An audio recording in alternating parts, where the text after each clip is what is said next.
5 games into the season, and I'm going to tell you which position groups are the best for Tennessee and which ones have been the worst.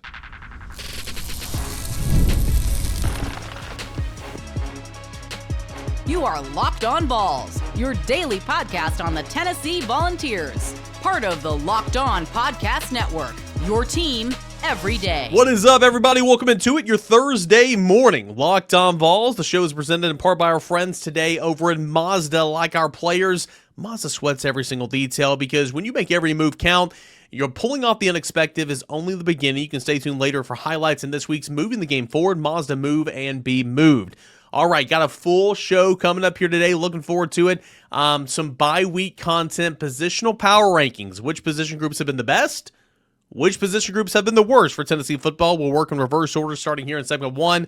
On into segment number 2, where at the end of segment 2, we'll tell you your top 3 and all that and more coming up next here on a Locked On Vols. Plus, we'll talk about Ralph Scott, Tennessee's new 4-star small forward basketball commit. All that here on a Thursday show. I'm your host, Eric Cain. Can't thank you enough for being here, making Locked On Vols part of your morning routine, your first listen, your first watch each and every single day. Everydayers could not do any of this without you. Over 18,000 subscribers on YouTube. Thank you guys so much. Free and available wherever you get your podcast, and part of the Locked On Podcast Network, where it is your team every single day. So let's work in reverse order, shall we? So far, these have been the position groups of tiers, if you will. This is how I would rank Tennessee's position groups so far in 2025. We will start with number 10 at the bottom. And that is, I'm combining the safeties and the star position, okay? And honestly, it's more safeties than anything. Like, if I were going to separate safeties and star, I might put star at, like, number 8 or 9, 8 out of 11. But safeties kind of bring it down a little bit. I think the star play's been, I think Jalen McMurray's had a fine year. I think Jalen McMurray's playing well. I think Boo Carter, his last 6 quarters of defense has been really good, so that's encouraging, no doubt. Safety's just not been good enough. They're playing way too many snaps in Turrentine and Farouk, and I don't like that Tennessee's kind of fallen back down into the I'm going to play 2 safeties for 90 snaps. And again, I think Farouk brings a lot to the table. Turrentine's done some nice things. Jalen McCullough did a lot of good things when he was there at Tennessee. Trayvon Flowers, Wesley Walker, like all these guys did good things, but when you're playing 90 snaps a football game, in the second half, you're tired. You're not, your burst isn't the same. You get sloppy with your technique. Your angles are poor. Like, that's just the nature of the beast. And sometimes you fight through that and you're fine. Sometimes it gets the best of you. And so I think from that perspective, I don't like the fact that, there's not a whole lot of depth there. They tried to force Caleb Beasley into it early, and it doesn't feel like he's really a part of the rotation. Only 8 snaps in Starkville. Safety play's got to get better. Angles, coming downhill on the angles for tackling and run support, not been good. Too many busting back in. It's a lot of people, but the throw to Aiden Williams when he was wide open last Saturday and he fell down or would have been a touchdown. Turrentine didn't get over quick enough. I mean, those are some busting coverages. Safeties and star is at the bottom. Number 9 is special teams. And it's unfortunate for Jackson Ross and Josh Tuberville because they've done just fine, right? Max Gilbert's 8 for 10 on kicking field goals. He's missed 2, one of which could have been a game winner against Georgia. The other would have been nice to get some points there before the half against Mississippi State. Both of those within 40 yards, or both of those within 50 yards, so well within his range. Outside of that, he's made every kick. He has a long 53, but some costly miss. You got Boo Carter, who's muffed a couple punts. Braylon Staley, who muffed a punt the other day that led to a touchdown. Another one where he didn't field it and went all the way down to the 1-yard line. Your punt return allowed for a fake punt to convert for a fourth down conversion for a first down. Too sloppy, way too sloppy on special teams, and so special teams honestly could be at the bottom, to be honest with you. Special teams comes in there at can be honestly at the bottom, to be honest with you. Did you like how I said that? Special teams can be at the bottom, in my opinion. Also, Josh Tuberville, 34 of his 36 kickoffs have gone through the end zone, which I think is really good. Jackson Ross, couple of punts over 50 yards. He's averaging 43. 14 punts this year and a couple inside the 20-yard line, so he's done a really good job in that regard. Number 8 is the linebackers. Arion Carter, tackle machine. I think he's leading the SEC in tackle. Yeah, leading the SEC with 49 tackles right now. He had 17 tackles the other day, which, holy crap, man. Like, I did not see that happening. Not to take anything away from his performance, because I think that he's soldiering through, as he's not 100% right now. Well more than half of those were assisted tackles, but again, solid performance. Maybe that's why I didn't realize he had so many tackles, because they weren't all solo. But he's playing really, really well. His heads-up play there on the goal line, 4th and goal, to come off his man and go bat that ball down, that was fantastic. So Arion Carter's playing really well. He's the heart and soul of the defense. No ifs, ands, buts about it. And he very well could be NFL bound after this year. I think he needs some help, right? I think Edwin Spillman's playing better and getting better every time he's out there. Still got a lot to learn. I think Jeremiah Thielander certainly had some moments, but I think there's some limitations there. There's limitations for all three of those guys when they try to defend the middle of the field when they're playing outside of the box. That's just the nature of being a linebacker. Also, what's the rotation look like, right? Ben Bolton continues to get a couple of snaps. Jordan Burns came out of nowhere and played 13 snaps in Starkville after not playing in a Power 4 game this year. Jaden Harmon, the freshman, is looking like he's not in the rotation. I like the collection of names and talent in this room. I just think there's another level here. And so I think for linebackers specifically, this is probably one of the more underwhelming position groups so far in 2025, and I think they can shoot up the boards, hopefully, as the season goes along. Number 7's tight ends, and this one might be a little harsh. I rank tight ends this low simply because I think they're playing too many snaps for Miles Kiltzman. Nobody else has emerged, if you will. Ethan Davis played 15 snaps against Georgia. Jack Van Dorselaer, man, he made the most of his snaps against Mississippi State, being in their 12 personnel, full house backfield, some key blocks to get Aguilar in the end zone and to get Deshaun Bishop to spring him into the end zone. I'm for letting Jack Van Dorselaer play some more. But I think Miles Kitzelman has already logged 282 snaps this year in 5 games after logging a career-high 599 snaps in 2024. Kitzelman has notched a season-high 73 snaps against Mississippi State and has been on the field for more than 63 snaps in every Power 4 game this year. That's too much. Kind of talking about the safeties, right? Miles Kitzelman is playing too many snaps. Who can emerge? Will it be Ethan Davis, who missed the last 2 games, has more penalties than catches this year? Can it be Jack Van Dorselaer, who's coming along, and I vote Jack Van Dorselaer? I think Ethan Davis has got so much talent. I can't wait to see him back on the field for sure, but I think Jack Van Dorselaer should continue playing. I just think the tight ends have the potential to be so much better, and somebody needs to step up to spell Miles Kitzelman so that he's not so tired in the second half of football games. That is my opinion.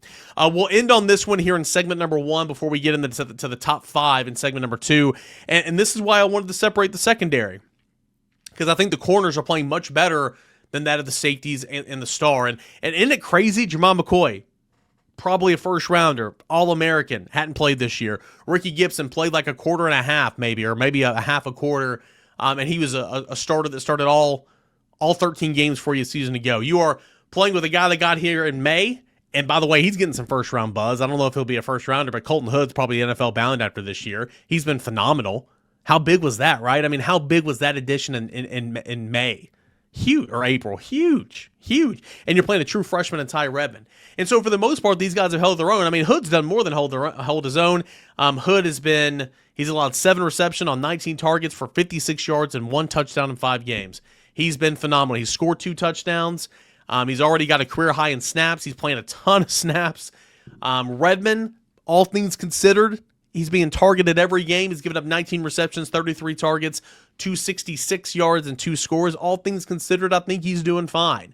But when Jermon McCoy gets back, I think that's going to lessen the load for him a little bit, and it'll be more of a rotation, right?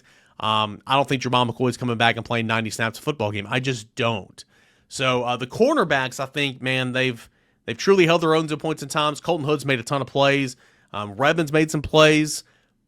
I think obviously the corners are a part of the poor pass defensive stat right now, but I don't think that it's the biggest problem. I think these guys have all considered have done a pretty daggone good job. Top 5 position groups for the Tennessee Volunteers 5 games into the season. How am I going to rank those top 5? You'll notice tons on the offensive side, just like we all predicted coming into the season, right? Tons on the offensive side. More to come as we continue on here. This is your Thursday morning Locked On Ball. Stay tuned. The NFL season is here. FanDuel has an offer that you don't want to miss. Right now, new customers can bet just $5 and get $300 in bonus bets if you win. That's right. Pick a bet, put down $5. If it hits, you'll unlock $300 in bonus bets to use across the app. I love the FanDuel Sportsbook app because there's so many ways for me to play. I build parlays, try player props, even follow the live lines during games. It makes watching football even more exciting when you've got a little something riding on that action. Whether you're a casual fan or just love diving into the stats, FanDuel makes the game day experience so much better. So, what are you waiting for? Visit FanDuel.com to download the FanDuel app today and get started. That's FanDuel.com to get started. FanDuel, it's where you can make every moment more. This episode is brought to you in part by our friends over at Square. Your neighborhood spot runs on Square. They do a great job. And, hey, the Knoxville community is no different, right? You got tons of places here in the Knoxville community that operate on Square. Just looking at the sheet that I have right now, Dos Bros, Tennessee baseball loves them some Dos Bros, right? Underdog Collectibles, sports fans love that around here, Underdog Collectibles. There's a lot of other, I'm looking at about 20 businesses here. Games and Things runs on Square here in the Knoxville area. So many businesses rely on Square, and these businesses are important in the neighborhood, so important. Places that come like an extension to home, whether it's sports bar dedicated to watching your favorite team, the successes and trials, or maybe that favorite spot in town that has your best wings. It's been a part of your neighborhood for so long.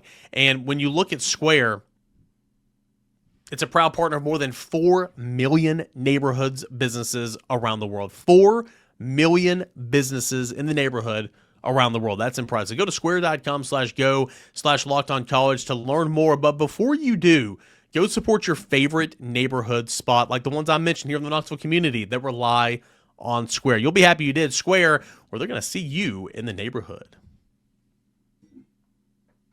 We continue on looking at Tennessee's positional breakdown power rankings here on the Thursday of the bye week. No football game to look forward to this weekend, so we're kind of looking at some different ways of content this week, and I thought we'd go back, and this is like an off-season type deal, one of the stories I wrote in the off-season where I put power rankings of Tennessee's position from the season before. Well, I thought through 5 games I'd do that here. So far, we've started in reverse order. Coming in at the bottom, the seller at number 10, safeties and stars. Number 9, special teams. Number 8, linebackers. Number 7, tight ends. Number 6, cornerbacks. So far, do you agree, disagree? How would you change some things at _Cain or at Locked On Vols? Now let's get into the top 5 because, well, a lot on the offensive end, just like we all predicted, right? Number 5 is going to be running backs. I will recognize the lack of a run game, a consistent run game in SEC play in the 2 games so far. It's been a bit concerning. Now, I do think that, your passing game is humming. Your best part about your offense is your passing game.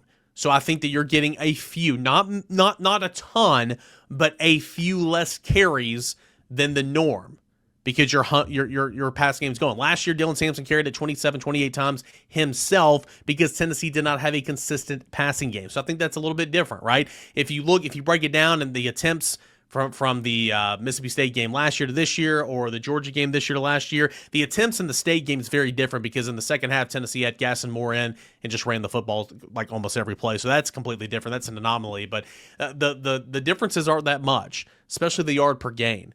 But I do think that at points in times, Bishop and Thomas kind of get in their own way. I think that Tennessee's offensive line has dealt with some issues with some run stunts and all that. And I'll get to the offensive line here in a moment. But overall, it's not been horrible. And I think the run game's come along late in these football games. But it needs to get back to a consistent presence in SEC games, traditional run game. But having said all that, it's still a pretty good year so far. Deshaun Bishop is every bit dynamic and is a player in this league like we knew that he was. He proved that last year. Star Thomas, great find in the transfer portal. They bring kind of different variables to the offense. Peyton Lewis, clearly the number 3 guy. I think that the rotation moving forward should only be 2. But again, I think Peyton Lewis is going to be a guy that's going to be a good football player, and I hope he can still stay engaged and make the most of his opportunities when he gets a chance. He did not do that at Mississippi State. Had a couple of nice runs in terms of hitting the hole hard, but of course whipped on pass pro, and that was not great. All 3 of these running backs got to catch the football better. 6 drops on 17 targets. Like, Tennessee is trying to find ways to be innovative and get you the football. You're dropping the football. Goodness gracious. So running backs, overall, good year so far. Keep it up. Another level there. Another level. Number 4 is the defensive line. The sacks, it's not always just because of the defensive line, but it absolutely starts up front. Tennessee leads the nation with 20 sacks, ranks 8th in the country with 41 TFLs. 4 of the 7 forced fumbles from the Tennessee defense have come via defensive linemen, and all 5 sacks against Mississippi State on the road came from the defensive line. The Leos, in terms of pass rush, outstanding work this season. Joshua Joseph, NFL bound. Caleb Herring, breakout year. Jordan Ross is playing well. Caleb Herring, Jordan Ross probably need to defend the run a little bit better. Tyree West is playing very well. Tyree Weathersby's played well. Tennessee needs help contain-wise, and that's not just the ends. That's linebacker, safeties, setting the edge, forcing things back inside, because I think that's been one bugaboo. Yeah, I said bugaboo in Tennessee's run game, defense at least. But I think Tyree West has been an absolute animal, playing his best football against the best competition so far. Dominic Bailey, Bryce Neeson have been warriors in terms of the snap count. You got Jackson Moy back. You're going to get Devin Hobbs back. That's going to be good. I think this defensive line has already been pretty good. Can it be even better? Tennessee's defensive line has been solid, as you would expect from a Rodney Gardner coached unit. Number 3, offensive line. Hello, maybe the biggest surprise? No, I don't think so, because I was in the camp that this offensive line was going to be better than last year's offensive line, and that's not because I thought that those guys were awful. They dang near ran for 3,000 yards last year, right? They did one thing well, but Cooper Mays was beat up at points in times. Tennessee's right tackle was a rotating door of, John Campbell couldn't play more than a quarter at a time, and you had Dane Davis in there. Lance Hurd is clearly not who Lance Hurd is right now. They were dealing with Javonte Spraggins was hurt all year. They were dealing with injuries all year long. So I just thought, hey, you stay healthy, this group can be better than last year's group, just because last year's group was super, super hurt. Lance Hurd is making money every snap. Wendell Moy has been as good as we thought he would be. Sam Pendleton has transitioned just fine at center. Shami Morov has done a great job holding his own. He's a reserve, but has started every game this year because David Sanders has not been cleared. Sanders is cleared now. Are they going to use the bye week to put him back in there? And then Slide, who I think is one of the best stories in all college football, along with his quarterback, and Joey Aguilar. I'm talking about Jesse Perry. Slide Jesse Perry back down to guard, where he was set to start the season. I think this offensive line's been really, really good. They protected the football very well. They've got good push. They haven't been penalized an awful lot. I think this. They've blocked for an offense that's rushed for over 200 yards in the 3 non-conference games. I think this offensive line's done a pretty daggone good job, and I'm excited to see it continue on throughout the rest of the year. Number 2, wide receivers. Really, offensive line, wide receivers, running backs. No, not really running backs, and quarterback. All unknowns coming into the season. So it's not, that's why Tennessee being put at the bottom of all these offseason lists and all these rankings. And it's like, well, what do you know about Tennessee? Well, they lost this guy, lost this production. And it's easy to say, oh, well, Tennessee's going to be awful, right? Tennessee has talent on the roster. It's just inexperience, or at least inexperience in the system. No better example of that than at wide receiver. Mike Matthews, we knew he was talented. We're seeing it now. Braylon Staley, knew he was talented. We're seeing it now. Chris Brazzell, that's been so surprising based on his year last year to where he is now. The dude's tied for the national lead, for the country lead in touchdown receptions. The dude is very easily talking himself into a first-round draft pick conversation. It's been great. It's been really, really good. Tennessee, few in numbers. Tennessee's wide receivers, though drops have been an issue at times, have been very good this year. And I think if you catch some of those footballs, the numbers look even better for Joey Aguilar. I've been so impressed with Tennessee's wide receivers. Good for them. It's been fun to watch them, and I can't wait to see how high these guys go. Chris Brazzell in terms of the stat sheet, Mike Matthews and Braylon Staley as the year goes along. I think wide receivers overall, again, I know drops have been an issue. I hear you. I think wide receivers have been good. Number 1's quarterback, because who else, right? And I talked about Jesse Perry being a great story. I talked about Chris Brazzell being a great story. Joey Aguilar right now, in my opinion, is the best story in college athletics. In my opinion, Joey Aguilar is the best story in college football right now because of all the drama that led him here. all the drama in April and May, and then, of course, Joey Aguilar, the Nico goes to UCLA, and then Joey Aguilar enters the portal, and he comes to Tennessee, and they had a swap, and they had a trade, and, but look at Joey Aguilar's numbers. He slings it around, but he's going to make bad decisions, put the ball in harm's way. He throws tons of interceptions. He has 5 interceptions, which is actually tied for the second most in the SEC this year, but you can honestly make the case that 4 of those are not his fault. My point is he's not making bad decisions. He's not putting the ball routinely into harm's way. Sure, he's going to miss sometimes, and he'll make a mistake every now and again. Nobody's ever perfect. Nobody plays that position perfectly. But he's been so good. The stigma that followed him to Tennessee about him being a gunslinger and, not a good decision maker, turnover prone, that's not been the case here. Okay? He's been great. Gunslinger-wise, he's been really, really good. But his craftiness, man, his ability to keep his eyes downfield, evade pressure, work out of a tackle, complete the play downfield. His ability to give his receivers a chance to just go make a play. That's half the battle, right? How many times on those deep balls last year were they just so flat and overthrown, or they just couldn't get on the same page? Sometimes it was the receiver's fault. Most of the time it was the quarterback's fault. You throw the football up in the air and just give your wide receiver a chance to go make a play. And sure, you'd love to hit him in stride, and Joey Aguilar has done that a couple of times. Mike Matthews' just drop would have been a 70-yard in-stride touchdown at Mississippi State. But Joey Aguilar has been phenomenal. So, for me, easily the best position group for Tennessee has been quarterback so far. Top 5, or let's do this again. Here's my rankings in reverse order for Tennessee through 5 games. Positional power rankings here on Locked On Vols. Number 10, safeties and star. Number 9, special teams. Number 8, linebackers. Number 7, tight ends. Number 6, cornerbacks. Number 5, running backs. Number 4, defensive line. Number 3, offensive line. Number 2, wide receivers. Number 1 is your quarterback, Joey Aguilar. Please tell me where I'm wrong. Please tell me where I'm right. Tell me what your power rankings would be at _Cainer, at Locked On Vols, and of course you can comment on the YouTube channel. All right, when we come back, Tennessee basketball, just got a new commit for next year's class. We'll tell you all about Ralph Scott when we return. Great Scott, Ralph Scott, when we return right here on Locked On Vols. Stay tuned. Hey guys, want to tell you about our friends over at Mazda. Mazda crafts cars for those who do more than simply move. Mazda delivers confidence with every ride, with more IIHS Top Safety Pick Plus awards than anyone else as of this past August. From footwork to breathwork, athletes sweat all the details. Mazda brings the same intention to how we craft every model. You can feel Japanese craftsmanship in every detail, from the metallic accents to available Napa leather upholstery. You can make everyday drives feel like anything but, from smooth handling to intuitive controls. With all-wheel drive standard in every crossover SUV, you can drive with confidence through almost any season.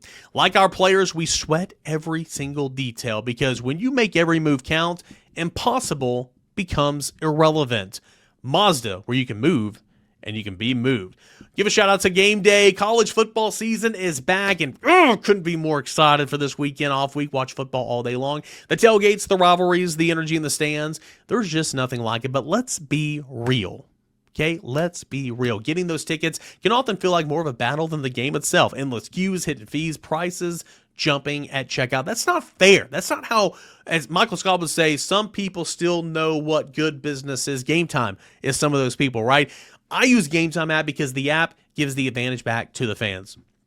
It's the easiest way to score last-minute tickets on the best prices with no surprise fees. What you see is what you pay. And it's not just for sporting events, concerts in your area, any events in your area. Check the Gametime app. Chances are they're selling tickets on there, and they become cheaper oftentimes the closer you get to the start of the event. So take the guesswork out of buying college football tickets with Gametime. Download the Gametime app, create an account, put in the redeem code LOCKEDONCollege for $20 off your first purchase. Terms apply. Again, that is promo code LOCKEDONCollege for $20 off. Swipe, tap, ticket, go. Download the Gametime app today. Tennessee basketball is off and running in the 2026 recruiting class with its first commit that happened earlier this week, and a 4-star small forward by the name of Ralph Scott. Ralph Scott chose Tennessee over Houston, which Tennessee met up in the Elite Eight, Purdue, Texas A&M, and he comes in as the top 60 prospect, number 57 in the country, according to the Rivals industry rankings. So he's a Bermuda native, all right, 6'8", but he attends IMG Academy in Florida. in Bradenton, Florida. Okay, IMG Academy Prep School. Some of the best baseball players go there. Football players, obviously. Basketball, no different. And he's considered the number 22 small forward in the class, the number 7 prospect out of Florida. So again, he chose Tennessee over Houston, Purdue, Texas A&M. He officially visited Tennessee on the weekend of September 13th, which was ETSU football weekend. And he had I think he had a visit lined up with Syracuse for October, but he canceled that again when he was about to commit, to the University of Tennessee. What was some things that compelled him to the University of Tennessee? Grant Ramey has an article over at VolQuest.com when Scott told VolQuest, quote, they were saying they would use me like Kevin Durant or Dalton Connect, where I can get open shots, get to the mid-range. That was actually what he said coming off his visit. And anytime you say, hey, we'd like to use your skill set the same way we used players like Kevin Durant, which Barnes coached obviously all the way back in 2004 at Texas, and Dalton Connect, who was, here just a couple of seasons ago for Tennessee. That resonates with young basketball players. Everybody and their mother knows who Dalton Connect is right now, and everybody knows who future Hall of Famer Kevin Durant is right now. So also Nate Ament. He referenced Nate Ament, who was one of the best prospects in the 2025 class that signed with Tennessee, obviously. So you reference those type of names, well, you're obviously going to have some success, no doubt. So, Ralph Scott commits to the University of Tennessee, and he had some things to say to On3's Joe Tipton after committing to the University of Tennessee. He said, quote, I chose Tennessee because of the great environment I felt there and the love I felt from the coaching staff. What led me to trust the coaching staff was Coach Barnes' history with putting players to the next level and developing them into high-level pros. That's easy to see right there. He goes on to say, quote, I would describe myself as a lengthy wing who likes to use my shot to space the floor, and a long defender who can guard 2 through 5. He is thought of as a high-level defender, and again, versatility on the defensive end. He can guard 2 through 5. That's going to play very well into what Rick Barnes wants to do with him here at the University of Tennessee. More of a project-type player, or not project. That's a anytime you say project or developmental, that has a negative connotation. I don't mean it that way, but he is viewed as a defensive-minded player, where his offensive skills will continue to progress, as the years goes along. So that is Ralph Scott. He continues to say to Joe Tipton, definitely the environment that was there. Talking about Tennessee, it was a family environment, very close-knit grouped. Obviously, I was able to build a relationship after just meeting with him for the first time on the visit, that being Rick Barnes, which was really impressive to me. I really cherished that bond I was able to build with him.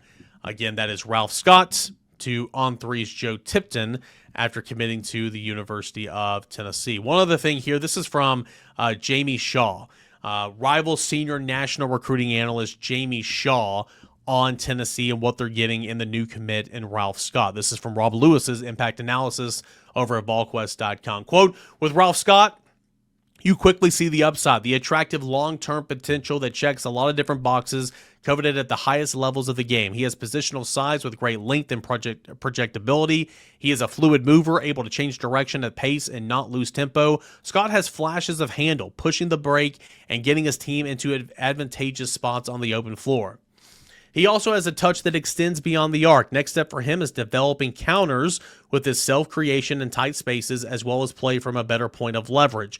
Making plays off movement and consistently seeing the floor will go a long way as he continues to add weight and strength to his base. There is a lot of long-term intrigue with Scott and want to continue monitoring his development even after he enrolls in college.